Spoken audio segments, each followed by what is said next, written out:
ಏನಾಗುಳಿ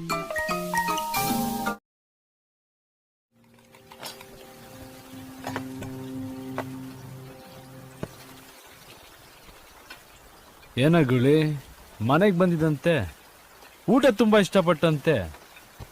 ಅದಕ್ಕೆ ನಮ್ಮಮ್ಮ ನಿನ್ನ ನೆನೆಸ್ಕೊಂಡು ಡಿನ್ನರ್ ಕೊಟ್ಬಿಟ್ಟು ಬಾ ಅಂತ ಕಳ್ಸಿದಾಳೆ. ದಮ್ ಬಿರಿಯಾನಿ.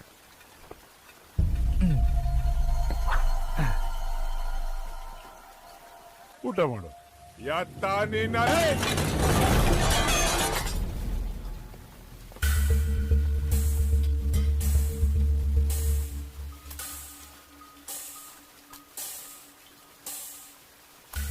ನಾನು ಊಟ ಮಾಡ್ಬೇಕಾದ್ರೆ ತಟ್ಟೆಲ್ ಒಂದು ಅನ್ನ ಬಿಟ್ರೇನೆ ನಮ್ಮ ತಾಯಿ ನನಗೆ ಬೈತಾರೆ. ಅಂಥದ್ರಲ್ಲಿ ನೀನು ತಿನ್ನೋ ಅನ್ನನೇ ಮಣ್ಗಾಕ್ಬಿಟ್ಟಿಯಲ್ಲ. ಈ ವಿಷಯ ಗೊತ್ತಾದ್ರೆ ನಮ್ಮ ತಾಯಿ ಎಷ್ಟು ಬೇಜಾರು ಮಾಡ್ಕೊತಾರೆ ಗೊತ್ತಾ? ಅನ್ನದ ವಿಷಯದಲ್ಲಿ ಹಂಗೆಲ್ಲ ಹಠ ಮಾಡಬಾರ್ದು. ತಿನ್ನು. ಏಯ್, ಕ್ಯಾರಿಯರ್ ಹತ್ಕೊಂಡು ನೀನ್ ಯಾಕೋ ಬರೋಕೋದೆ? ನಿಮ್ಮ ಅಕ್ಕನ್ ಕಳ್ಸೋದಲ್ವಾ?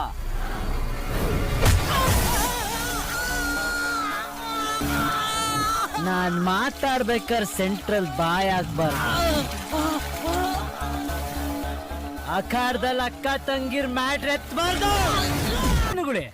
ತಿನ್ನು. ಯಾವನಿಗೆ ಹೇಳ್ತಿದ್ದ ಖಜೂರ್?